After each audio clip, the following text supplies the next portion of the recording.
Hailing frequencies open, and welcome to Enterprising Individuals, the Star Trek discussion podcast that boldly goes into excruciating detail about the series, characters, and stories of the Star Trek universe. I'm your host, Aaron Coker, aka Caliban, and it is time for the procedure.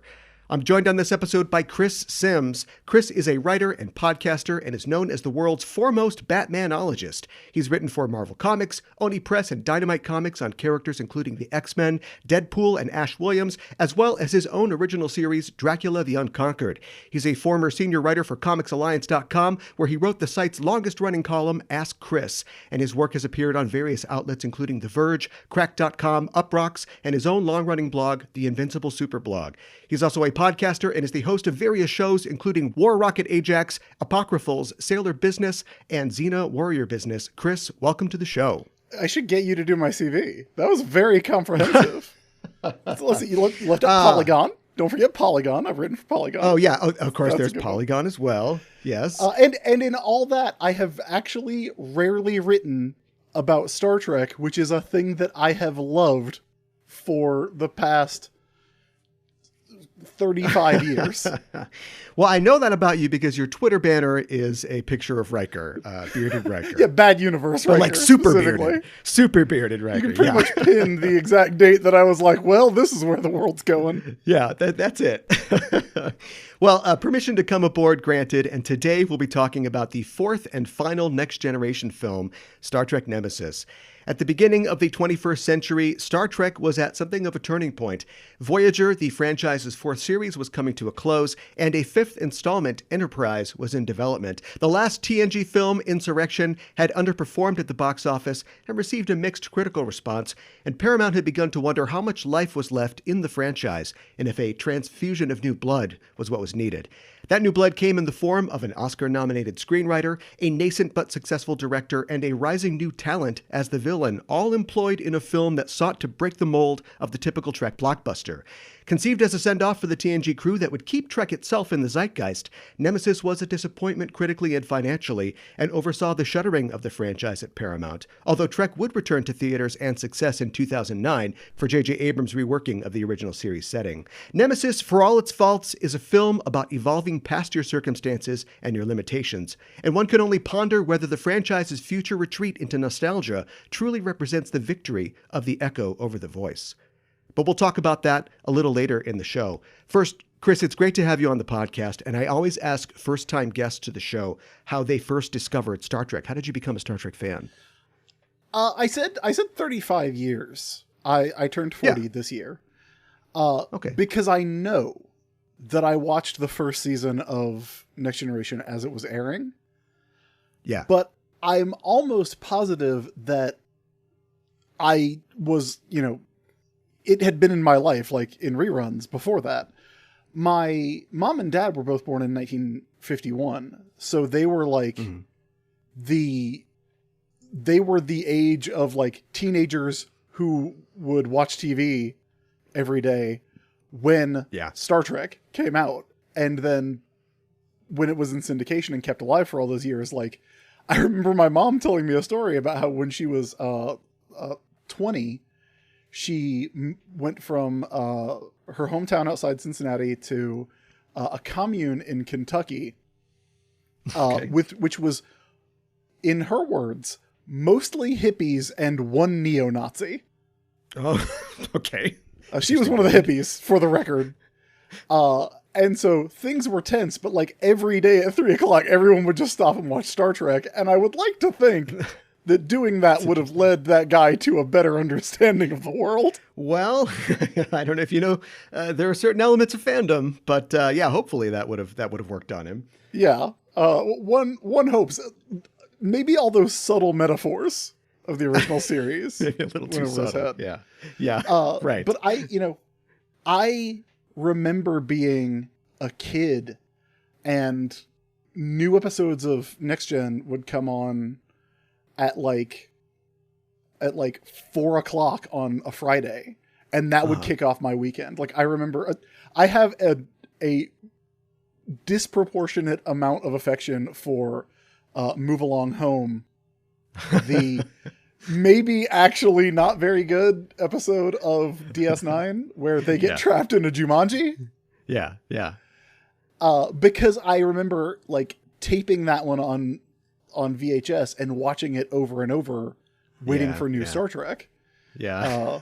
And maybe because I have currently long running a huge crush on Nana Visitor. But yeah, like it was kind of always present, and it was always something that my parents were cool with. Like I never had the experience of parents who didn't want you getting into nerd stuff or would throw away your comics or whatever. Because, my mom and dad had been comic book readers when they were kids. Like my dad was super into Conan. My mom was super into Thor. Oh, there you go. Nice. And so Star Trek was a thing that was always there. And I don't think I am unique in being a young person who got obsessed with Star Trek. Yeah. There's something about it that speaks to the obsessiveness of people, Oh, yeah. Yeah, for sure. It's known for it. And I don't think anybody knows quite what that is. Yeah, it's gone over a lot of evolutions in its almost 60 years of life, Star Trek, and it's kind of remained. It's changed. The circumstances have changed, but something about Star Trek has remained essentially Star Trek, and it's undoubtedly part of the pop cultural zeitgeist. It has millions of fans, but it's always felt to me like maybe it's the fact that it feels like maybe an underdog franchise compared to Star Wars or to Marvel or DC properties. I mean, it's certainly experiencing a boom now, and I think a lot of that is both new fans and classic fans like you and I. And everybody would agree that it's important, but I always feel like it always has to justify itself, or at least it feels like it has to justify itself. It certainly does in some media. Like I feel like I'm here to be a Star Trek Nemesis defender. Okay, all right. Because I think it's good, actually. Okay. I think it's the best by far of the Next Generation movies, especially coming after Insurrection, which is trash. You said it got a mixed reception earlier, and I don't know if you were just being nice. That movie sucks. Okay, all right. Duly noted. But Nemesis, I think, is like actually pretty good. But my kind of hot Star Trek take is that Star Trek should not be movies. It doesn't work as movies. Yeah. Okay. It works as an episodic TV show. And it works to I would say a slightly lesser extent as a serialized TV show. Like, to me, which is what it's doing now. Yeah. Yeah. As much as I like Discovery and as much as I watched Picard, season 1, I couldn't do it with season 2. I couldn't do it. It was a mess. Too much of a mess. But those things don't feel like Star Trek to me. Yeah. Like the original series, Next Generation, DS9, Voyager. I actually only watched all of Voyager like last year because I'd always been like, oh, this is the bad one. But like when Brian Fuller shows up in season 3, it gets real good. Oh yeah. Yeah, for sure. Can't do it with Enterprise, but like to me, those are Star Trek. And like Lower Decks feels more like Star Trek than Picard does, Interesting. Because Lower Decks has that kind of episodic nature, even though it's obviously, comedic and riffing on stuff and doing something a little different. Strange New Worlds was like I hadn't realized how much I had missed that kind of Star Trek. Yeah. And it's something that's very quaintly outdated, I think, in a lot of ways. Yeah, because I agree. A very particular streak of mid-century sci-fi. Yeah. What gets me about shows like Discovery and Picard, and that I think Strange New Worlds actually does, is you look at the episode titles and it's like, there's nothing that's called something like Who Mourns for Adonias? They don't have those proper ass mid-century sci-fi pulp novel titles. Well, there is The World is Hollow and I Have Touched the Sky. Yeah, there is The Butcher's Knife Cares Not for the Lamb's Cry, which might be the longest Trek title for Discovery. I got so excited when Strange New Worlds started and I watched it because I was like, oh my God, this is a Star Trek show where in the span of 45 minutes, they found a space problem and solved it with an allegory. It's perfect. Yeah. Yeah. Where's my Also, allegory? I fully love the cast on that show. I think Strange New Worlds is great. If anybody hasn't watched it, it's fantastic. Yeah. I loved every episode. Yeah, that's perfect casting on the show. Well, I'm excited to get a chance to talk to you. You know, I've been a longtime fan of your writing and specifically your Ask Chris column from the CA days. And I have some things to ask Chris, specifically about the fact that, you know, you've been a longtime writer on the internet, and I know that you have now several podcasts that you're on. And as somebody who was writing in the early days of the internet, who has been through a lot of the changes for internet writers and columnists, is that a natural progression to podcasting? Is there a blog to podcast pipeline for internet creators? I think there was, because blogs stopped being viable. Yeah. Because Google killed Google Reader, Yes. which is, if that's my city on the edge forever, right? As I jump into the thing and I try and keep them from destroying Google Reader. I'm trying to think about who gets hit by the truck, but yeah, I understand the metaphor. It's just the server, the Google Reader server. It just drives over it. But social media kind of becoming the dominant form of communication online, Yeah. in my experience, in a lot of ways, like, killed long form writing as long form writing of the kind that, like, I was doing, and that you know, like a lot of people were doing on reviews and pop culture commentary and stuff like that. Yeah. In the way that, like, you know, like, if you can't get them with a headline, then you can't get them. Right. And people, I think, then moved to getting that kind of writing and that kind of fix from things like podcasts and like long YouTube videos. Because you can do that while you're doing something else.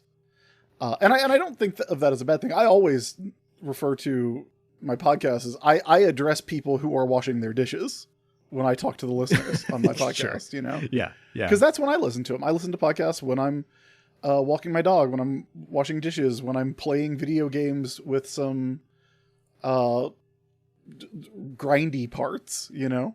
Yeah. And there's a creator on YouTube that I really like, Tim Rogers, who does these exhaustive, in-depth videos about video games that are smart and funny and well-constructed and do a lot of the stuff that I was trying to do with my writing, which is that, like, you don't come to me just because you like Batman. You come to me because you like me talking about Batman, you know? Yeah. Mm-hmm. Yeah. You want my opinion more than you want an objective fact. I've never been good at remembering stuff like issue numbers or like story titles or stuff like that. I mean, I'm probably better than the average person because I've been in it for a while. Yeah. But you come to me because, like, okay, well, why shouldn't Batman use a gun? Or what is it about Spider-Man why do people like Spider-Man when people don't like spiders? Yeah, right. Yeah. Speaking of spiders, it makes me think of the idea that you get properties that present futures that are, you know, in the future, but are obviously based around the values of what the time they're being written. And I was thinking about, like, Transmetropolitan and the character of Spider Jerusalem, and how in their future, he's, you know, Ellis totally got right the idea of having, like, a pundit, you know, or like a commenter the way he is, but he's writing, like, these columns that go to the internet. Like, people are going to sit down and, like, read, like, his Hunter S. Thompson sort of column, where, like, Spider Jerusalem would totally be like a YouTuber, like, if they wrote that now. Absolutely. And I think he'd be a pretty good YouTuber. Maybe. One hopes. Speaking of comics, you're the world's foremost Batmanologist, and as a Batman fan, this has been a pretty intense decade for Batman at the movies. There's been more Batman at the Cineplex than ever, and it has whipsawed wildly in both quality and tone. Do you have a favorite Batman from the last 10 to 15 years? I mean, I did really, really like The Batman. Oh, yeah, the Matt Reeves one, yeah. Yeah, way more than I thought I was going to. Yeah. I thought it was going to be bad. Not like, another one of my hot takes is I don't think there's ever been bad casting for the role of Batman. I think you can see it with everybody. But I thought that was going to be a movie that didn't get the character. And what really did it was there was a bit in the trailer of Batman walking down a hallway and dudes with like machine guns. Right. Yeah. Or assault rifles shooting at him. And so it's this fight scene lit by muzzle flash, which is such a cool idea and such a bad Batman idea. It requires him to be like Iron Man. Yeah. It's completely it requires him to get shot and to then continue, which cool, but like my ideal, the version of Batman in my head doesn't get shot. Like, because he's a guy. Like you have to give him at least a soupçon of being a guy, being a human being who doesn't necessarily, but can get like beaten up and not survive getting shot in the head. I'd like to see a more like lithe and athletic Batman, and we've come a long way since the days of Blade 2 and their rubbery vampire ninjas. I think that you could like convincingly have somebody dodge bullets, or do flips and things like that. But they always keep going back to this real strength as being able to just be shot, point blank range, and you're stagger, but you're kind of okay. That's kind of like one thing that I didn't necessarily love about the Batman, but the rest of it, I really thought that they nailed the character. And, there's probably, like Star Trek, there's probably a couple elements of Batman that are really key to the character, but the key in adapting it is to find a new kind of angle. And I really liked some of the things that they brought to the Batman. Of course, speaking of adapting, they were heavily adapting stories like Earth One and 0 Year and things like that. But I think those were good grabs for a modern Batman film. Yeah, particularly 0 Year. Which is a story where I always say that 0 Year is a story that's defined by one panel. And I've talked to Scott Snyder a lot. Is it Batman fighting a lion? No, but you're close.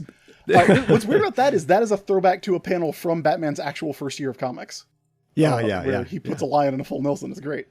But I've talked to Scott Snyder, who wrote that story, a lot, and we've become friends over the years. He's a guy whose work I absolutely love, and he thinks about Batman the same way I think about Batman, which is nice. But I remember talking to him about that, and he was telling me that like he didn't want to do that story. He's like there's you're not gonna replace Year One. Yeah. And that eventually he was just like, if I don't do it, someone else is going to, and it's going to be bad. So he did it, and he decided that in order to avoid that, kind of inevitable comparison and inevitable falling short of both a story and the story people have in their memories, he was going to go as far away as he can. So, if you look at the cover to, like a Frank Miller Batman, if you look at Dark Knight Returns, it's that silhouette of Batman with the lightning bolt in the background, right? It's a great cover for Dark Knight. The image in 0 Year is Batman doing basically that same pose, but it's hot pink. Yeah. And it's like, yep, that's the difference. Like one of these, Batman fights a bone monster. In this book. Right. Yeah. I think it's fun. I think it's good stuff. One of the reasons Batman is fascinating to me is because he is such an amalgamation of 100 different people's idea of what he should be. Yeah. And what you get when you read all of those with the idea in mind of, okay, well, this is a character who is in a universe who is consistent. What you wind up with is filtering all of those hundreds of people's ideas of what Batman is into the kind of more or less consistent truths. And I think that's a really fascinating way, it's how folktales happen, It's really interesting. he can be, nice or mean. He can be an adventure hero or a hard-boiled detective, but there's something that stays constant about him that and because of that, he can be in any kind of story, which is the thing that I've always loved. Like I've always said, like the greatest comic book characters are Batman, Spider-Man, The Thing, and Scrooge McDuck. Because those are the characters that can do anything. Those are the characters who can be in any kind of story. They can go anywhere. They can do anything. As long as there is a crime, Batman can be there. As long as there is money, Scrooge can be there. It's good stuff. I never thought about Scrooge McDuck that way, but that's his 100% and Jimmy true. Olsen too, but for different reasons. Oh yeah, and Jimmy. As long as there's a gorilla, Jimmy Olsen can be there. Yeah. Yes. Let's talk about your podcast work. How'd you get started with War Rocket Ajax? I was interviewed on a podcast, and me and the host hit it off. And so I was like, hey, do you want to do a podcast with me? Nice. And then he and I did a podcast for about a year. And then he ended up leaving to quit his job as a lawyer and go on tour as a rapper. Okay. Fair and so Matt Wilson took over, and Matt and I have been doing the show together for about 12 years now. Wow. And it's kind of like you said, it started as us wanting to do a show that would be less of, the kind of promotional appearances that you would, people would make for their comics, and more just like talking to people. And obviously, that has gone back and forth a little bit over the years of like, obviously we've had people who are like, hey, I am here to talk about this comic I'm doing, which is perfectly fine. Yeah. But there's also, people that we have on, and kind of one of my favorite things to start with now is just being like, hey, what are you into? Like what have you been doing lately? Yeah. Which I think was especially interesting during, the first of the pandemic years. Yeah. Where the question was basically like, hey, what's getting you through it? Yeah. And so that sort of became the kind of running joke in more recent episodes is that I've talked to enough people that now I just want to talk to Matt. Because, he's my best friend, and he's the most fun I have in my week is talking to him. And so we've done a bunch of different projects. Kind of our most notable thing is we've got this ongoing list that we've been doing for, I guess, like 6 years now. It's a bit called Every Story Ever, where people send us in comic book stories, and we rank them. 90% of what's on there was ranked from memory. Because we have, we've been reading comics for a long time and writing about comics and talking about comics. Yeah. And we have over 1,300 comics on the list now, ranked from best to worst. And I think it's a good list, but that list has gone through so many phases of interacting with listeners. Because at first everybody wanted to like shoot for the top. They wanted to dethrone whatever we had on top. Then everybody wanted to dethrone whatever we had on the bottom, and that was a rough time to be doing that. Yeah. And now it's people kind of... The latest thing is people testing the boundaries of what we consider a comic story to be.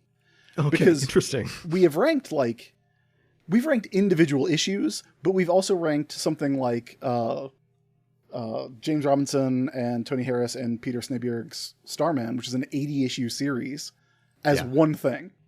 As being like, okay, that is one story, start to finish, with different chapters in it and different stuff, but like, there is a consistent through line from start to finish through these 80 issues of comics with a consistent creative team.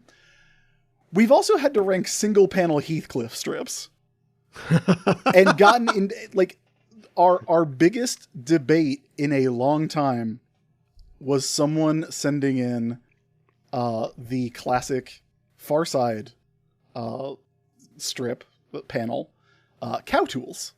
Yeah. And us getting in an argument about whether it was a story. and Matt being like, no, this is a story. And me saying like, no, it's a captioned image. There is no implied narrative. And, having a pretty intense, heated discussion that we then put to a poll, which I won. But, we didn't rank Cow Tools because it's not a story. We did rank the Heathcliff strip where Heathcliff is spray painting poop butt on a wall. And a bunch of kids are cheering and two men are across the streets going, he's popular with children. Because I feel like that is a narrative. So, that's kind of how all that started. And it's branching out into other podcasts. Like I hope that it comes through when people listen to the shows that most of my podcasts are excuses to talk to friends of mine about something we both like. Yeah. And kind of goof around with friends. Apocrypals is definitely an extension of that. It's me and Benito Sereno, two people who are comics writers, who we read the Bible and its associated apocrypha as non-believers who are trying to engage with the text as and not be jerks about it. Is the tagline. We read it. We're not there to tell you why it's fake. We're not there to lead you to Jesus. We're there to read it and be like, here's an interesting thing. Here's a funny thing. Here's here's why this reminds me of an issue of X-Men. We talk about Roy Thomas a lot on that show. I mean, I can't imagine listening to a podcast where the hosts don't want to talk about what the subject is or aren't enjoying themselves. So it's great that you can communicate that and give that experience to your listeners. I'm also glad that you get, obviously you get the good ones and the bad ones, but that you get real deal submissions from your listeners and not people trying to wind you up.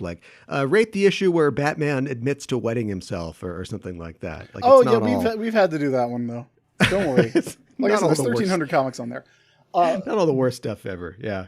A thing that we did was we ranked Frank Miller's comic Holy Terror, which is the one that Frank, who I insist on that show, tragically vanished in the Bermuda Triangle in 1993, shortly after writing RoboCop versus Terminator. Right. Vanished without a trace. We'll never know what his career would have been like here in the future. But he did this. He's one of those people who after 9/11 really had to process a lot and unfortunately did it publicly and with a lot of racisms. Yeah. And we, someone really wanted us to rank Holy Terror because it did come out. It was a comic. It was a story. And part of the bit is that eventually we will get them all. There is a finite number of comic book stories. Right. And we said we would only do it if listeners donated to the Council for American Islamic Relations, which is a charity, just to sort of karmically balance the scales. We were like, if you guys can donate $500 total to this, we will read this comic that neither of us want to read and talk about, and we'll talk about it. And our listeners did. In fact, a bunch of people donated, but one person dropped the whole 500 on it. Oh, wow. And then people got mad at us because it was not the bottom ranked comic. Oh. But it's swings and roundabouts. Well, when I got in touch with you and told you that we were talking about the films of Star Trek on the show this year, you said that you'd like to talk about Star Trek Nemesis. Actually, to be accurate, you said immediately, can I do Nemesis? And I was happy because I was wondering who I was going to have to trick into talking about the film. But as it turns out, you're a fan of Nemesis. You have a higher opinion of it than most. And we'll talk about the specifics in a little bit. But can you talk in a general sense about why you think it's not so bad? I feel like the criticisms that you get with a lot of, all of the Next Generation movies are all criticized by saying oh, it's just a long episode. Yes. And yeah, it is. But have you seen the show? The episodes are pretty good. Yeah, don't you like the show? Don't you like episodes? Yeah. And I think far and away, as I said, Nemesis is the best one. It is the best of the long episodes. I think it has an interesting plot. I think Shinzon is actually like a good idea. And I think, little Teen Tom Hardy does a great job. I don't know why he doesn't have a beautiful flowing head of hair like we all know Captain Picard had in Tapestry. Right. Yeah, right. When he was a young man. But I think there's a lot of good stuff about it. Also, I love the Enterprise E. I think the Enterprise E is great. It's my favorite starship design. Yeah, it does get to shine in this, yeah. Yeah. I think the B4 stuff is not good. Yeah. The B4 stuff is a gilding of the lily, but it is the B plot of this episode. Yeah. And so I appreciate that. It does, in a lot of respects, like it does feel like the send-off for these characters that you kind of want them to have. Because Insurrection sure as heck wasn't going to be it. But no. I like that there is it's everything that I like about Star Trek stories, right? Like it's essentially a thing that I thought was mind-blowing whenever I think about it is that there was never a mirror universe episode of Next Generation. Right. It seems like such an oversight that they wouldn't do that. But this and Tasha Yar's daughter are kind of the closest they come to that. Yeah. And I guess Yesterday's Enterprise in general is essentially a mirror universe. Yeah. Next Generation episode. But like we kind of get Captain Picard versus the evil Captain Picard, right? And that's a storyline that I'm always going to be intrigued by. Yeah. I have to confess that I don't know why we never did see the Mirror Universe on TNG, other than maybe Michael Piller just didn't like the Mirror Universe. They certainly used it on DS9, but yeah, I think that you've nailed something there. And that's definitely, I think, what the movie wanted to communicate.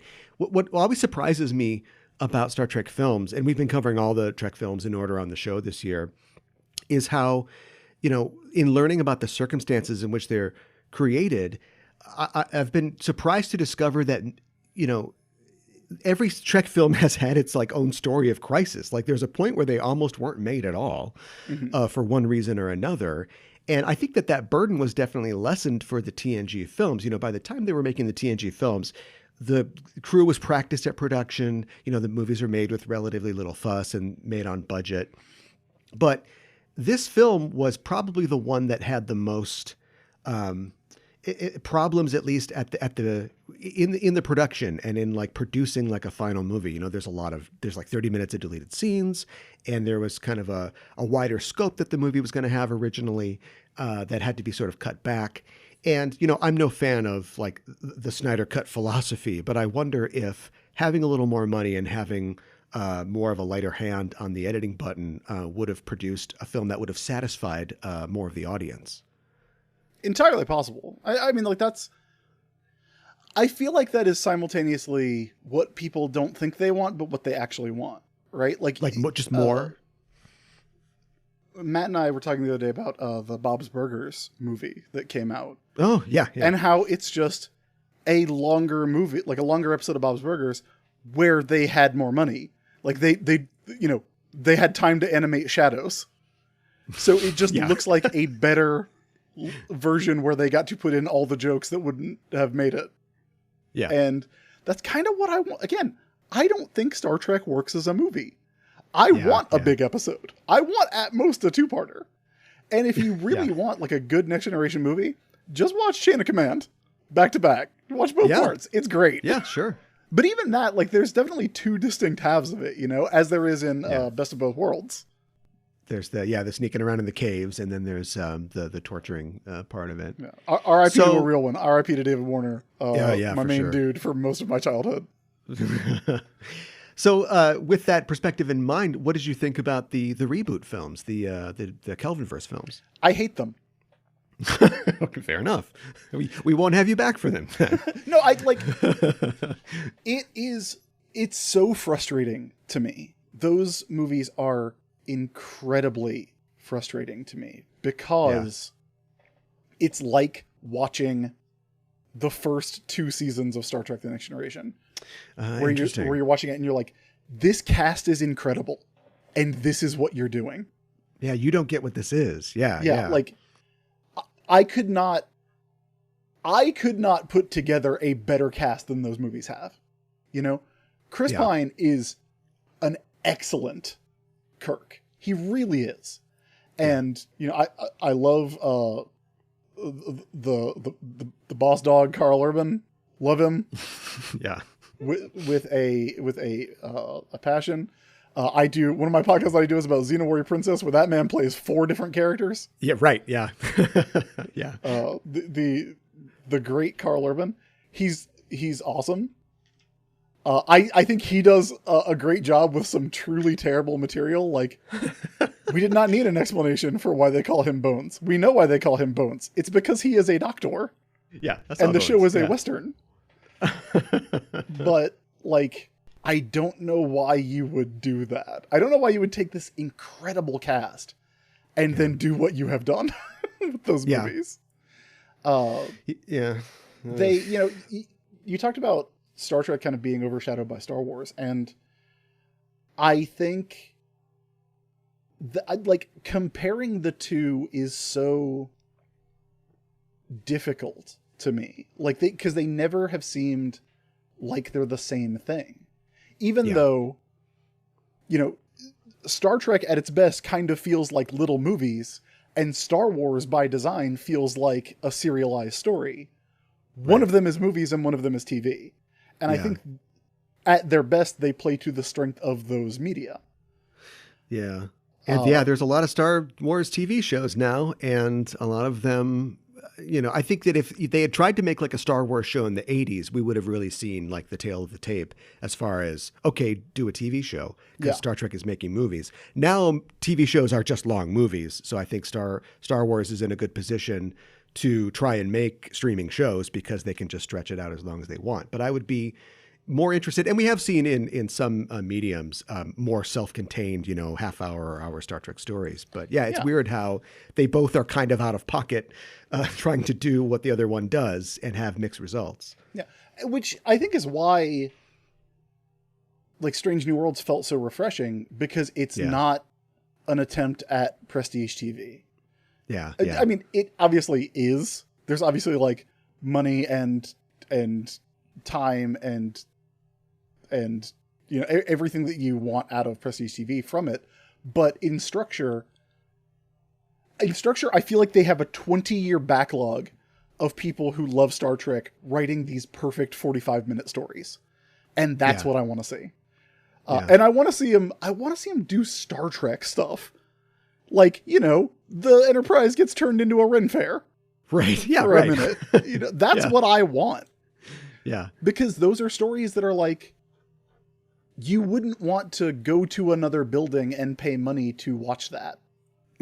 Right. You know, like, I don't know how to explain it without sounding mean. No. Like, you get it, right? A movie by its nature has to do something that a TV show doesn't have to do. Yeah. And also, I will say, like, I don't like going to the movies. I don't like it. I don't like going to another building and doing things on someone else's schedule and having other people there. Yeah. Like, which I know sounds unhinged. I'm not judging you. As I say it, listener, I know that sounds weird. I like movies, but I don't like going to the movie theater. I have a lot of friends who are like, oh, you know, again, during the, you know, 2020, 2021, they were like, oh man, I really miss going to the movie theater. And I was like, I hope I never have to go to the movie theater again. Right. Come on, Warner Brothers, release all your movies on HBO Max again. Yeah. Come on. Let's do it. And that's not to say like every movie theater experience I've had has been bad. Like I've I have been, when I was working at Comics Alliance, my boss sent me to the opening night, like the premiere of the last Twilight movie. Oh, wow. Thinking Okay. that it would, be some good comedy out of making me watch that as my first Twilight movie. First of all, Breaking Dawn Part 2 kicks ass. That movie rules. If you haven't seen it, I don't want to spoil it. If you have seen it, you know what I'm talking about. Okay. But All right. it's incredible. And like that opening night crowd for Twilight, where I was the only person there in a packed theater who had no investment, Right. And Yeah. by the end of it, like I was hollering with everybody else. Like that was a great experience. But by and Nice. large, I like watching things the way I like to watch them, I guess. And Yeah. I like Yeah. to watch. I tend to gravitate towards a viewing experience that I find comforting, I guess. Yeah. And Star Trek really does well with that. Not because like it's free of tension or of intensity or complexity. Again, I just talked about Chain of Command. Chain of Command Part 2 is legitimately one of the best pieces of media to ever exist. If only because it is a sci-fi story about this, super competent hero being tortured, where the end of the episode is him talking to his therapist and being like, I was going to break. I couldn't have lasted. I didn't know how many lights there were anymore. Yeah. And you never see that. You never see that. It's chilling. Yeah. Yeah. It's so good. But it is like, you get in that rhythm of what Star Trek is. And I feel like that's why so many streaming services, this answer is going all over the map. So, oh no, feel free. But I feel like so many streaming services saw that people would watch, 12 episodes straight of Star Trek, 12 episodes straight of Xena, 12 episodes straight of Supernatural or whatever, or The Office or whatever. And they were like, oh, this is what people want. They want 12-hour movies. They want 10-hour movies. And what they missed was that that's not what people want. They want 12 45-minute stories. Yeah. And I, you have a Sailor Moon podcast. I do too. And something that I like about Sailor Moon is that it's, 22, 25-minute stories. And of course, now they've remade it into Sailor Moon Crystal, which draws more from the manga, which was an ongoing thing where you didn't expect to have like a monster that shows up and you defeat every time. And so, the fandom is kind of divided whether it's better to, watch the old series or to appreciate the new series that's more true to the manga, but gives you kind of a longer burn as far as the story goes. And there is there's a rhythm to it, right? Like, transformation sequences, fight the monster, like you get into the rhythm. I've, one of the things that I wrote about it back at Comics Alliance and that I did, with my weird completionist streak that I have is I wanted to know if Power Rangers Mystic Force was any good. So I watched 800 episodes of Power Rangers. Yeah. What was the verdict? It's pretty good. Okay, good. Thank God. Good. But I watched, I started at the beginning of Power Rangers, and I also watched a ton of like Japanese Super Sentai, and it's eminently watchable. Because it's short. Like some of those episodes are literally 18 minutes long. Yeah. Of early Power Ranger stuff, but also there's a rhythm to it, and I think you can only make that rhythm if you're treating it as a distinct unit rather than as a part of a larger whole. I like comic book stories that go on for 6 issues, for 12 issues, for 80 issues. But if I read a comic book, I want it to feel like a distinct unit of story. Right. Nothing is better at giving you a distinct unit of story than a Star Trek episode. Yeah. And there's in TV. Yeah, in TV storytelling, there's this sort of idea of the variation on the theme, and the reset, and having something different happen, but something that is kind of similar. And maybe that doesn't, we've talked about Star Trek movies feeling like episodes, maybe that can't be replicated in movies. And so, I don't know. I'm kind of like the opinion that like there shouldn't be any sequels to any movies ever. Like there's definitely been some great sequels. And of course, if you're a comic fan and you like comic movies, we're all caught in this long running TV show called the MCU right now. But you're always going to have to repeat yourself at least in some way, or at least top yourself. Yeah, which, by the way, I have never been as vindicated as I was when How so? When the 23rd sequel to Iron Man made $1 billion. Yeah, that's true. That's true. Because I kept telling people for years, we had this discussion in comics of like, we need to get rid of continuity. We need to do continuity light stories. We need to make things more new reader friendly. And I was constantly telling people, no, you don't. Continuity only means that things make sense. Continuity means that, like, you can't say this is the first time Batman has met Superman if they've met before. That's all it means. Right. Yeah. Like, and then it turned out people love continuity. Yep. Everybody's a Marvel fan now. Yeah. Yes. And we know that because of Star Trek. Because Because the second time they meet Harry Mudd, they don't go, "Who's this guy?" Right. Yeah. It was just, I mean, continuity was not keeping people from reading comics. Publishing decisions and well, the long history of comics being relegated to a third-class form of media, that's a different discussion. But it wasn't that Batman had been around for a while. Yeah. Yeah, it was never that. Yeah. As far as Vindication goes, like, you should also be enjoying Vindication. That I remember a couple of years ago, you essentially wrote that, like, why don't they just bring Michael Keaton back to be Batman? And he's just been Batman for 30 years. And, well, here we are. Michael Keaton's going to come back and he's going to be Batman. Yeah. We're talking about the fourth and final of the TNG films, Star Trek Nemesis. No colon. It came out on December 13th of 2002. Screenplay is by John Logan. The story is by John Logan, Rick Berman, and Brent Spiner. It was directed by Stuart Baird and produced by Rick Berman. And the star date for the movie is 56844.9. This movie had a $60 million budget compared to $70 million for Insurrection, the last film. And it made $43 million domestically and $67 worldwide, which makes it the lowest grossing Star Trek film to date, number 13 on the bottom, with Star Trek V and Star Trek Insurrection just above it. And, to be fair, people have talked about, like, oh, people are tired of the brand, they need to let it rest. There was a lot going on then at the Cineplex. You had Harry Potter, you had Lord of the Rings. Not that year, I don't think, but you had Star Wars. There was a lot of competition at that point. I should say, following up on what I said, I don't think I saw this movie in theaters. I think I watched this movie on TV, which did not pay to go sit in someone else's building to watch it. Right, don't go to somebody else's building, yeah.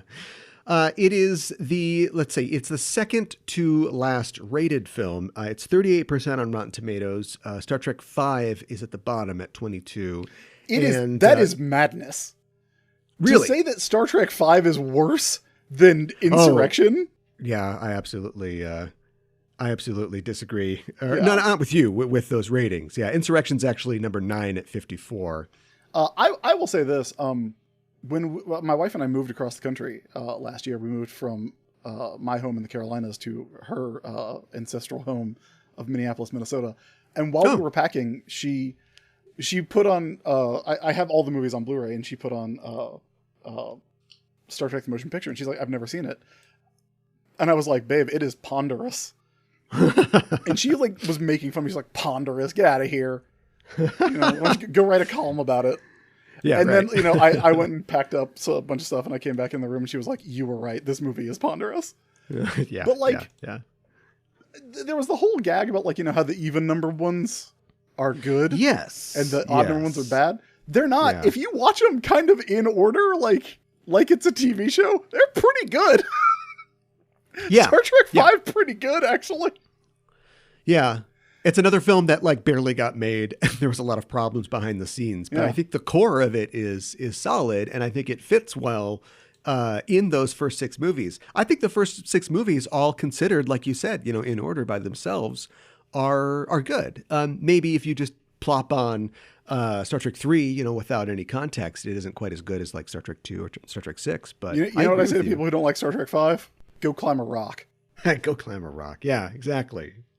We've talked about, let's talk about the timeline of the film. And, this was not, unlike the films before it, it was not immediately turned around and made after Insurrection. There's almost 4 years in between the production on Insurrection and the production on this film. So definitely kind of standing back a little bit and trying to figure out what direction to take the film series. And Paramount had concerns that the audience was losing enthusiasm for the TNG crew. And their first thought was, we got to shake it up and maybe we could hire a new, younger crew. And obviously, Rick Berman didn't want that because it meant that he'd be out of a job. So when he was introduced to John Logan, Oscar-nominated screenwriter John Logan by Brent Spiner, he wanted to hear their ideas. And Spiner had met Logan when he was working on a play on Broadway. And the screenwriter was a massive Trek fan. And he'd written for Gladiator, he wrote The Aviator, Hugo, Alien Covenant, and a couple Bond films. And he created the TV series Penny Dreadful. So the three of them worked on a treatment that would involve, like we see in the movie, political intrigue and a coup in the Romulan Empire. And the idea of having a younger clone of Picard was actually an idea that came from an earlier draft of Star Trek Insurrection that they added to the story. And of course, they finally conceded to Brent Spiner's desire for them to kill off Data. And so that is added to the film along with the character of B4. And I think that the film, we've talked about how the film was kind of conceived as a send-off for the TNG crew, although they left the door open. If the movie had been a success, they had planned this. Logan had this whole idea for like an Avengers type crossover with the crews of DS9 and Voyager and kind of a big event to kind of send off the entire Trek franchise. Of course, that never really happened. Logan's original script was largely cut back from his initial ambitions. The final battle was conceived as a giant fleet battle, between the Federation and the Romulans and Shinzon's forces. But of course, budgetary constraints caused that to be scaled back. Have you seen the deleted scenes on the DVD or on YouTube? I have not, no. There's a lot more character bits in them. They definitely... I think that they conceived of this, and especially the director, Stuart Baird, conceived of this as more of an action film. And so I think that they were scenes that would have fit in any Star Trek film worth its salt that seemed like an episode. But they definitely didn't contribute to the forward pace of the film. And so I think they were cut for that reason. But there's some nice bits between like Picard and Data, just more talking about sort of their feelings and like the nature of who they are. Stuart Baird was the director of the film. He was mostly known as an Oscar-nominated editor of films like Superman, Gorillas in the Mist, Casino Royale, and Skyfall. But in the late 90s, he had emerged as a mid-budget action director of films like Executive Decision and U.S. Marshals. And Paramount really wanted him to direct this film. Rick Berman had initially approached Nicholas Meyer to direct, but as is Meyer's custom, he wanted to rewrite the film completely, and that was off the table, so he was out. From what I understand, what he said, they never asked Jonathan Frakes to direct it, even though he had directed the two arguably successful previous films. And I think at one point, Berman had suggested, or had said that he had suggested LeVar Burton, who had directed many episodes of the various Trek shows, but he was not ultimately asked. And I know that you like this film above all other TNG films, but would you agree that Frakes is a capable director? I love Frakes. I kind of wonder what his Nemesis would have been like. Like, do you think that it would have been better than Baird's? My wife actually got me for my 40th birthday this year. She got me a cameo from Jonathan Frakes, which is very fun. Yeah, nice. So I have nothing but good things to say about Two Takes Frakes. Yeah. The efficient director that he is. Yeah. No, like it's. I don't know. Like I don't think Nemesis is poorly directed at all. I think it looks like a movie. It doesn't look like a television show, which is a criticism that I would often find leveled at like the Russo brothers. I've heard people be like, oh, like these Avengers movies, they look like TV shows, which I don't see it, but also like I am not, I don't know. I can't imagine. I've watched enough Leverage to know that Jonathan Frakes is a good director. Yeah. Yeah. He introduced himself in the cameo. He's like, I'm Jonathan Frakes, Commander Riker on Star Trek The Next Generation. I want to be like, I know, I'm aware. Thank you. Yes. You wasted words. Yes. Like I was going to be sitting here being like, Jonathan Frakes, the director of several episodes of Leverage? Right. Wasn't he in North and South? Yeah. But yeah, like I think it would have been good, but I do not know. I wonder, because I agree with you. I agree that it's perfectly well directed. I know that the crew, that is like the main cast, had some problems with Baird because they felt like, he was just self-confessedly not a Star Trek fan, and they felt like he didn't really understand the characters, which could be a problem. But if you're going to make an action film out of Star Trek, what this arguably is, I think that it's totally capable. Like, I like Executive Decision in U.S. Marshals. Like, I think that he's good. This was his last movie, though, that he directed, and he went back to a very successful editing career after this. But it's just weird to think. I also wonder if it's funny that like Frakes is a director and also one of the major stars of the franchise, and he doesn't have too much to do in First Contact. Well, he just walks around in First Contact, and he's got a little sort of character storyline in Nemesis. But in this, like, he's kind of front and center again, and people like Riker, and I think that it's good to give him something to do. But I wonder if he had directed it, if all the stuff with Shinzon being all weird about Troy and like him having to kill Ron Perlman, like I wonder if that would be in the film if he was directing instead. Yeah, I think you could get a really tight two-parter out of here. Oh yeah, maybe. Which would be cutting out about a half hour.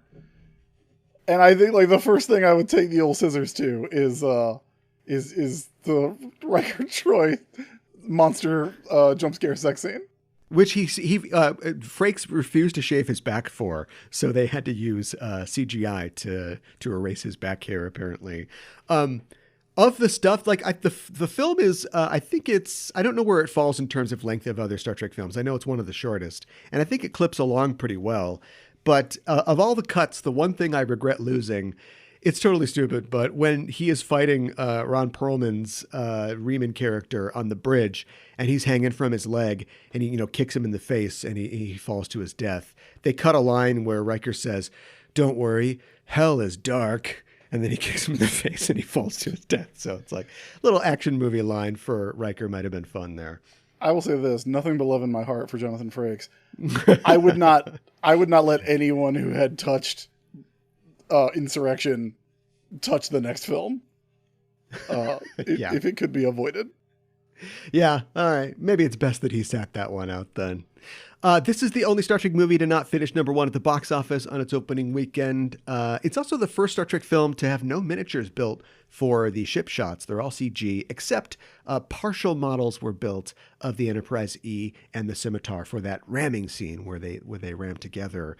Let's talk about some of the guest stars in the film. Of course, we have to talk about Tom Hardy, who, when he was in this film, it wasn't, I did see this in the theater, and it wasn't until I went back and watched it, years later in home media that I put together, this is Tom Hardy. Like, this is the Tom Hardy that we know today. It's so weird to see him like so young and so different than the kind of actor that he would become later on.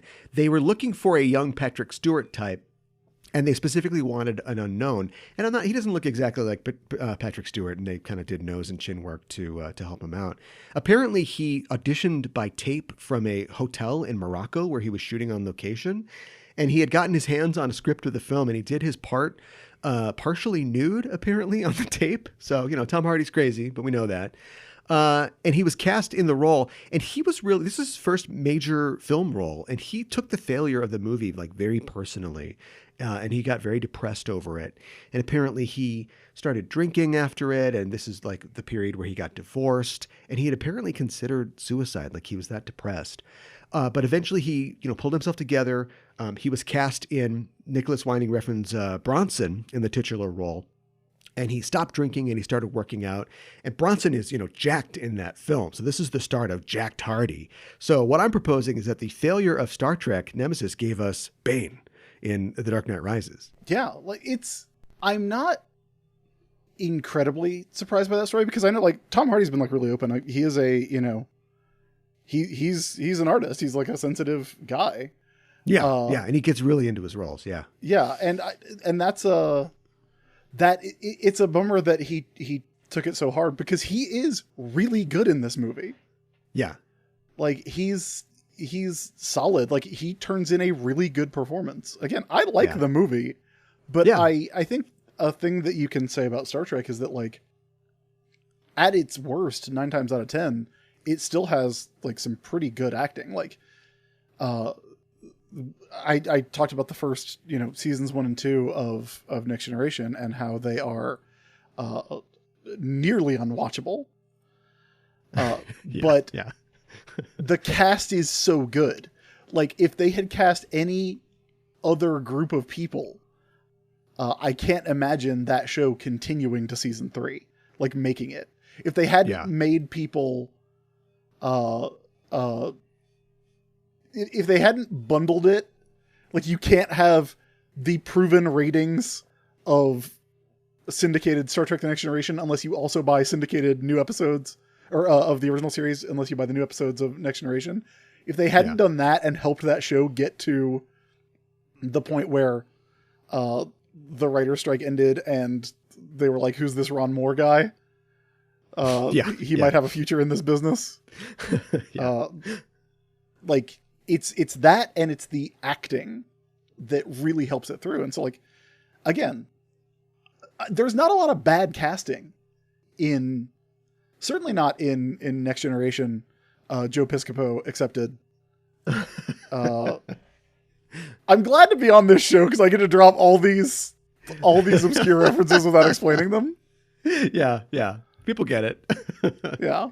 That's always been true. And I love the fact too that, Paramount Casting knows what it's doing. And because of that, they are willing, we'll bring back David Warner again. Hey, screw you. Like, he's really good. We'll just put some stuff on his face. He's just a different guy. We want to work with him again. Like, he's really good. And they've done that. I love like somebody like Armin Shimmerman, the guy, he plays a couple bit parts and they're like, let's bump this guy up to regular. Like we want to get this guy back in the building. Yeah. Armin Shimmerman being a like background Ferengi in the first season of Next Generation, when the Ferengi in their first episode, and then going on to become legit one of the best characters in the franchise. It's inspirational. But like that sucks that the response to this movie was that bad that Tom Hardy felt so devastated. Because again, like, he's good. I mean, you do not need me to tell you that Tom Hardy is a good actor, but he's good as Shinzon. Yeah. And, and I imagine how, because I don't know what he was doing before that, probably just British TV or something like that. But that would be really crushing. Like, I can understand why he would feel that way. But he's got a lot of dogs now. I'm sure that he's okay. Yeah. I don't want to harsh your mellow in terms of really liking this film, but I do want to talk about something that is a point where I feel like the film falls down a little bit. And, ultimately, I think that a good Trek story is always, of course, more about the characters and the underlying allegory and how it applies to us than any, aliens or technology or plot developments. And that's one of the reasons why Nemesis doesn't exactly work for me. The movie has a theme about personal growth and how we really choose who we are. Despite our circumstances, we have to choose, who we want to be. And I like that even to the end of the film, Picard is willing to try and redeem Shinzon, or at least give him a chance to save himself. But I never, at this point in the character and career of Picard, I never really believed that he would be so stricken by the idea that they're cut from the same cloth, that he could have been Shinzon if things had been different. We've seen Picard consider that idea about himself and the facts of his life before, and he always makes the right choice and has perspective about his position.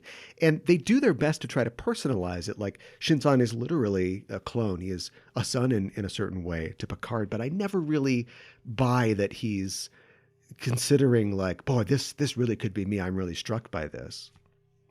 Yeah, I think that's legit. And I like, as much as I like Nemesis, I would say it is if I was ranking every episode of Next Generation, it would be in the middling range. I think it would not. Yeah. It's not as good as Starship Mine, where Captain Picard doesn't die hard. Yeah, right. For instance, just off the top of my head. But you're right. This Picard doesn't really act like a guy who's been through Tapestry, Yeah, yeah. And I think they could have played that up more if Picard had been like, if they had done what they do in Star Trek II and had him treat Shinzon more like a son, more like, his kid, like feel responsible for him, as opposed to like the kind of sliding doors, there before the grace of Q go I. Like, yeah, right. I think there's more to have been done with Shinzon. I do think that it works as it is of a piece with a lot of Picard stuff that I do like. Like I found myself just literally just hanging out, staring into space, thinking about my dad, Captain Picard, and how the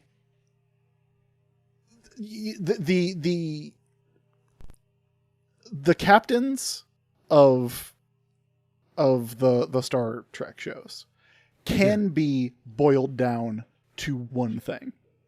I don't think that means they're bad characters, but I think there are sentences they say that you can be like, that's exactly who this character is. Sure. And for Kirk, it's, I don't believe in a no-win scenario.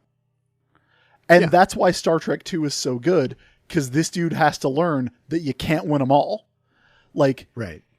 You cheated on the Kobayashi Maru, but you can't cheat in real life. And he has to learn that. And I think that's, that is an interesting and, devastating character moment for him. Like, I have seen it a million times. The end of Star Trek 2 still gets me, What would you say then is the line that defines Picard chiefly as a character? It's the exact opposite. It's possible to make no mistakes and still lose. Sure. Okay. Sure. And I think that's like that's the thing that I like about Nemesis, is that Picard hasn't done anything wrong. Yeah. And he still loses. Yeah. And he has to kind of grapple with that. And I think that's why he's until the end of the movie, his victory is getting Shinzon to, it's very Sailor Moon. It's very shonen manga, right? Like, it's not, I need to stop your evil plan so much as I need you to become the person that I became because my society allowed me to become this. And he can't. Interesting. And he, at the end of the day, one of the things I love about this movie is that Captain Picard is like, fuck it, ram him. The Enterprise isn't getting out of this one. I haven't done anything wrong, but I lost. Yeah. And I think his kind of acceptance of that is he is living the truth of his character. And so as much as I think there's more they could have done with this, I think it's kind of a perfect Captain Picard story, right? Interesting. And it opens with the opening being at Troy and Riker's wedding, and his entire comedy speech, his two-man bit with Data, best man speech, being like, you guys are like my kids, right? Yeah, he loves. He shouldn't be there as best man. He should be there as father of both bride and groom. Yeah, he should be giving him away. Yeah. Right. And so for him to be confronted with that having gone so wrong, it's really good. And it's something that I think Patrick Stewart is always really good at in the role. Again, you don't need me to tell you he's a good actor, but his when he hits his breaking point in First Contact, and everybody loves to have a laugh at the line must be drawn here.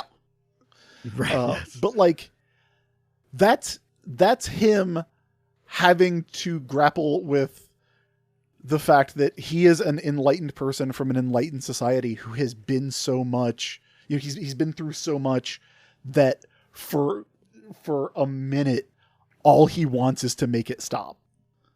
And it's his lowest point in the existence of Captain Picard. I don't think Picard is a great show, but the one thing that I really like about it is that, when we rejoin Captain Picard, he has not failed the Federation. The Federation has failed him. He is not the one who has failed to live up to his ideals. He wanted to help people. Yeah. And so I think that, him being like, I want, and you see it in the episode with Hugh too, where he's like, no, we need to genocide the Borg, basically. Like he goes through these imperfect moments where he fails himself. And in this, it's him trying so hard not to do that until he doesn't have a choice. And he just kind of has to be like, if I don't do this, it'll be worse. And I think that's really good. I genuinely think that is really, really good. Well, you're turning me around on it a lot. Like, it's making me see it in that way, because I think it adds a lot of context to, I've always thought that this is essentially just like a soft remake of The Wrath of Khan. Speaking of The Wrath of Khan, you've got them locked in this no-win scenario, and you've got, a specter from the captain's past coming back to haunt him. You've got a doomsday device that somebody has to sacrifice themselves, so they can escape. It is kind of the same thing, but seeing it in terms of the moment of growth for Kirk being that, I am going to make mistakes, and that isn't losing necessarily. And for Picard submitting to the idea of, this is it. This is why I took up this career. This is why I'm out here. I am here to sacrifice myself so other people can live. And then that choice is taken away from him, and he has to live with, the sorrow. I think that, okay. I'm starting to like it. The meter's going up now. Well, I think it is, not to give it too much credit, but I think when in that opening, when he's, talking, starting his best man speech, and he lists off his accomplishments, like, a thing, the things he mentions are all these enlightened things. Kirk is on an exploratory mission for a peaceful Federation and in an idealized post-scarcity luxury space communist future. But Kirk's a war hero, like Kirk has been in battles, and I know that Picard has too, by, the nature of it as an adventure show. But the Federation, the first Enterprise, the TOS Enterprise doesn't have kids on it. Yeah, right. It doesn't have families. Starfleet is a military, and Kirk is a military captain. And there's a lot of dealing with the unknown out in space. Go watch A Balance of Terror, and that kind of scariness of not knowing what's out there. Yeah. Whereas, Picard, when he talks about his accomplishments, he's like, I've made first contact with 27 species. That's like the thing he's proudest of. He has expanded the piece of the galaxy. And I think that's one reason that, it's always so fun to see Kirk in non-combat situations. And it's always really interesting to see Picard in combat situations, because you take the hero, you put him out of his element. Right. Yeah. And I feel like you show Picard, this is what revenge looks like. This is what, if you could have done this because you were in the movie First Contact and you wanted to do this. You wanted to do what Shinzon's doing, and you were able to walk it back. And you can't walk yourself back if you don't have the grounding. Shinzon doesn't have the family that's around you right now. There's a lot of really good stuff in here. I think. Yeah, and he's a victim of his biological circumstances in that he was cursed with this degeneration. You know, he never asked to be cloned. Yeah. You can Not only that, understand but, like, and sympathize with him. he was made for the purposes of getting this guy. Like, they're going to clone Picard and they're going to use it against Picard. And then they decide not to do it. So he doesn't even get to do it. You know, he's not even the person who was, you know, the classic Marvel comics. They made me into a weapon. You know, he's not Wolverine. He's Deadpool. Yeah. He's the one who didn't work. And it's, you know, or might have worked, but they decided not to. And so now he's just trash. And so there's really good stuff in here. And I think, like, the fact that Tom Hardy this early in his career does, like, acting wise hold his own against, like in scenes with Patrick Stewart. Yeah. Again, you don't need me to tell you he's good. Yeah. Like, there's a lot of good stuff in here. But yeah, like, Picard being like, ram it. Like, it's such a defeated moment, but it's also like, it's his moment of being like, it's the last thing he wants to do is to ram his home, this symbol of peace. Yes. Right. This thing that is not this one, obviously, but, you know, like his ship that has made contact with 27 species, negotiated peace treaties. That's the stuff he talks about at the beginning, and he can't do it here. And he's the only thing the Federation can do, the only thing Picard can do is be a blunt instrument. Yeah. And it is not the incisiveness of diplomacy. It's not the intelligence. It's not the superior ideals. It's nope. We have to hit him with the ship. We can't do anything else. And that's great. Point. Yeah. You know, I want to double back on something that you mentioned before, and that is, like, the Federation as we see it in Picard, and also the new Star Trek shows that are set, you know, in the future, the late 24th or early 25th century. Something I've always wanted to see more of in Trek is the reality of the Federation. You know, we know it's a utopia, but to be fair, all of our heroes spend their time on the fringes of it as explorers. So I like the bits of world building that we get when we see them. And I feel like, not so much maybe in the shows of the 90s and 2000s, but definitely in the 4 TNG films, there's this kind of slow build to the idea of some turning point. You know, they've had this confrontation with the Borg, where they've revisited the birth of the Federation. So we see that. And then things get really dark in Insurrection, where they explicitly say that the Federation is staring at a future full of a lot of problems and conflict. And then it isn't quite not resolved in Nemesis. There's the promise that they maybe have a new ally in the Romulans.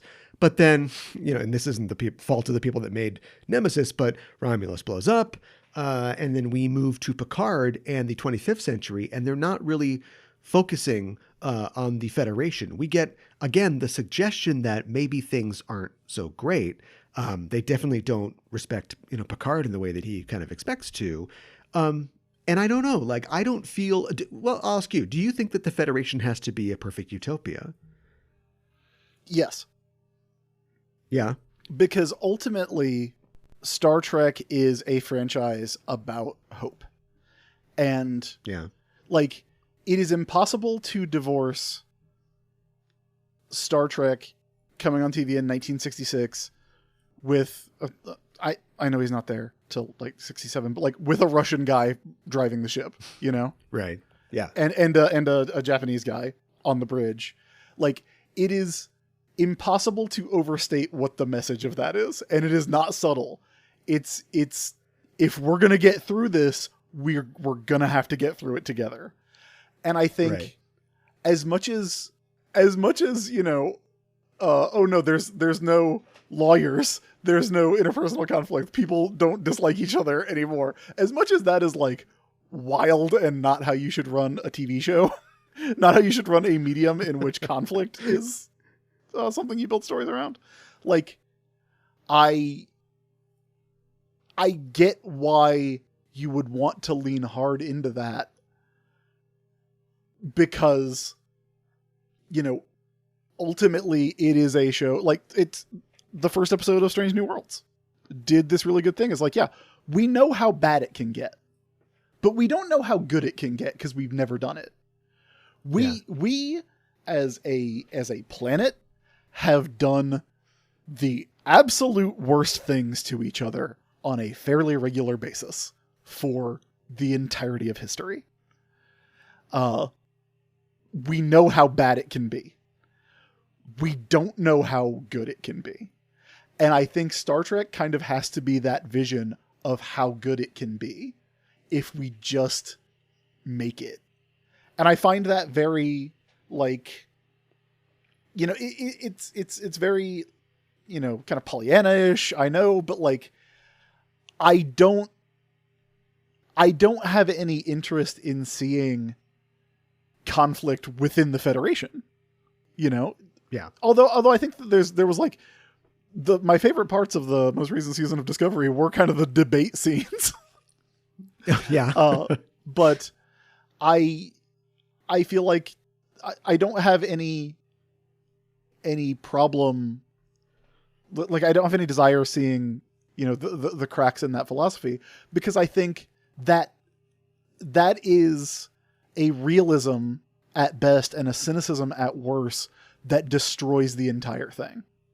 Like, it's the, I think it was a Mark Waid quote about how the DC universe, DC Comics, everything about it is a pyramid, an upside down pyramid that rests on the simple idea that nobody knows who Superman is when he puts his glasses on.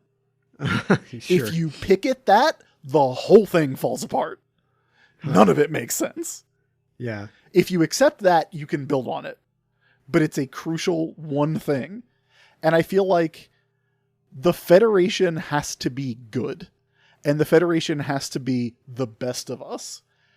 Because it's what we are striving for.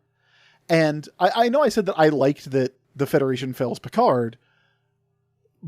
But that's because Picard is still a product of that. And there are still people who are like, no, Picard was right. And again, you can have all the information and arrive at the wrong conclusion. You can do everything you can and still not make the right decision. But if you at least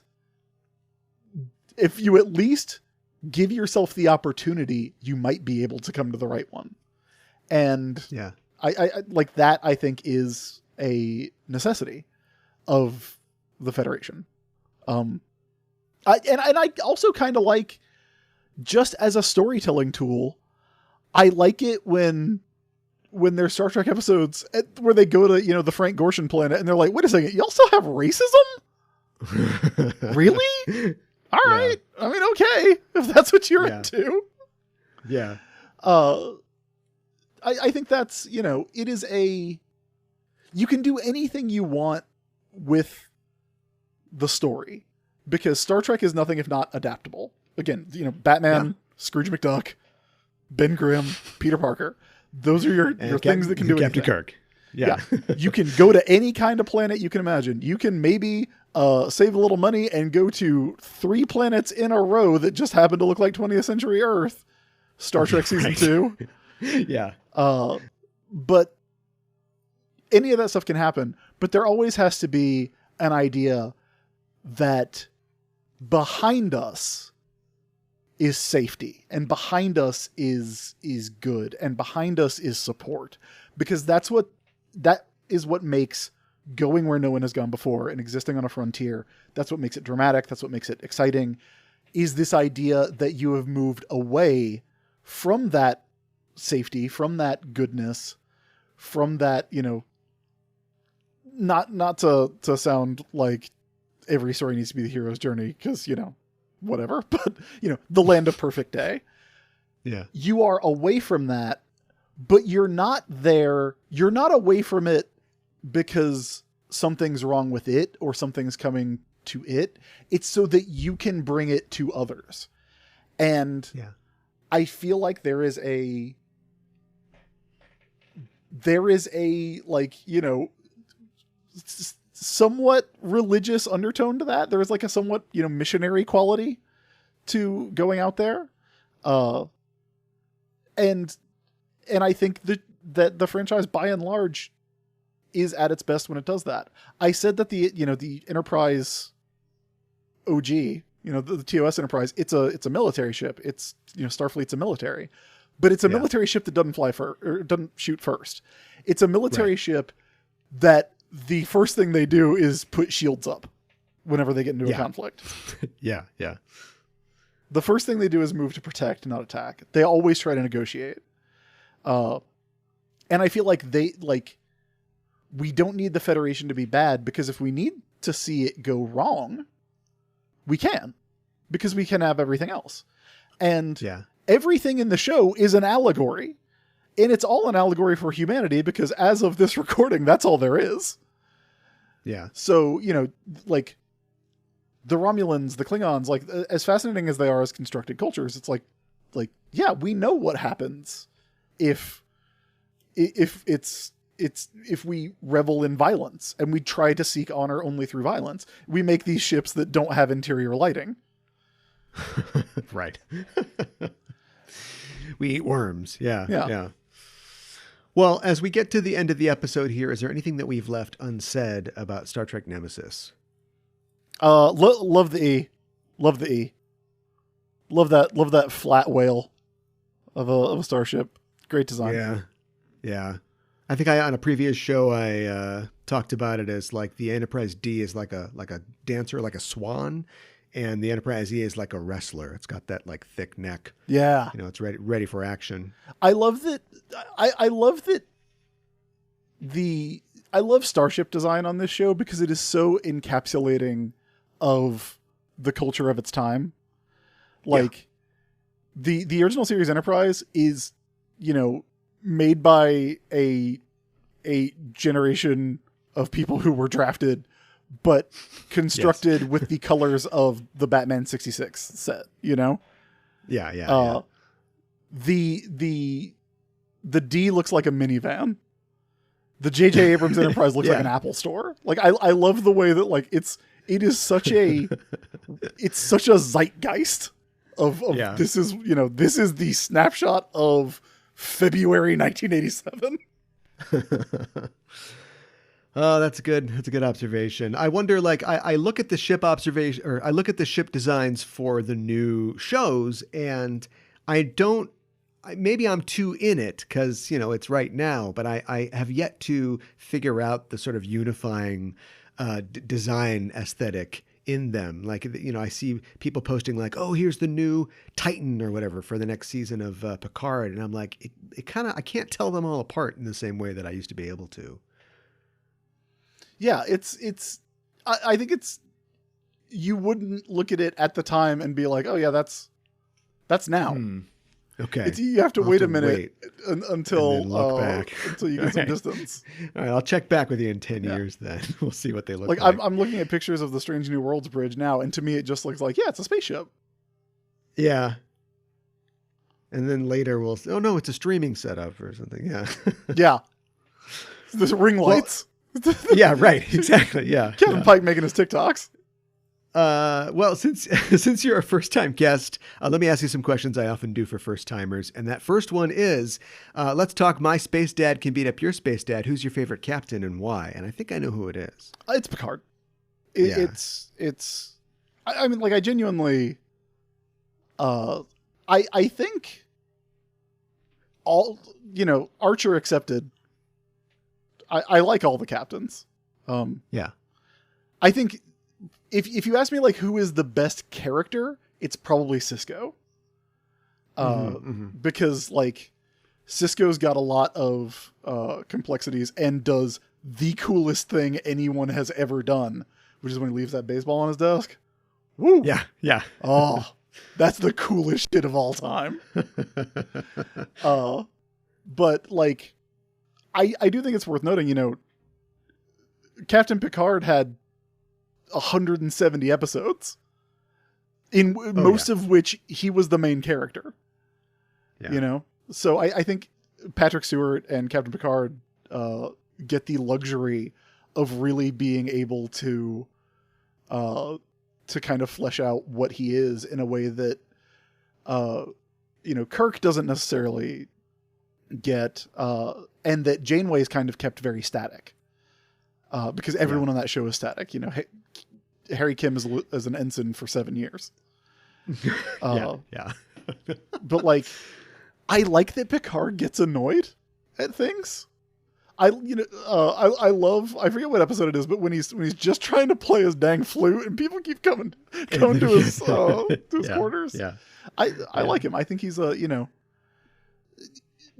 guy who does the sonnet to get Loxana Troy off that Ferengi ship is like, that's clutch. That's so good. I love Captain Picard. He's my dad. Now that we've reached the end of the show, you'd normally receive a commission in our Starfleet in the rank of ensign, but because this was a special assignment and for your long service in nerddom, I think that you qualify as an admiral. And we all know that rank has its privileges and that every admiral has their little affectations. Maybe they have a riding crop. Maybe they bring their teacup poodle everywhere. What would be your admiral's affectation? I would be like Jellicoe. I'd make everybody do 4 shifts instead of 3. All right, we're doing 4 shifts. No, we're doing 5. Screw it, we're going to 5 shifts. Yeah, everybody's on 5-hour shifts. That's right. We have a 25-hour day now. Right, it's a shorter work day for you. Yeah. You just have to work twice a day. Well, Admiral Sims, thanks for joining me to talk about Star Trek and the Star Trek universe. And if people want to continue the conversation, they can at EISTpod on Twitter and the Enterprising Individuals Facebook page. And where can people find you online? You can find me by going to my website, which is the-isb.com, India Sierra Bravo. That is my website, and it has links to everything. I am also on the Bab website as at the ISB, THEISB, but I'm rarely on there. Although if you speak to me directly, I will endeavor to see it and reply. So if you want to tell me that it's not the coolest thing in the world when Sisko's like, don't worry about that baseball, I'll be back for it. Oh, it's so good. So good. R.I.P. your mentions. Yeah. Well, thanks again for joining me. We are signing off until the next mission. Hailing frequencies closed.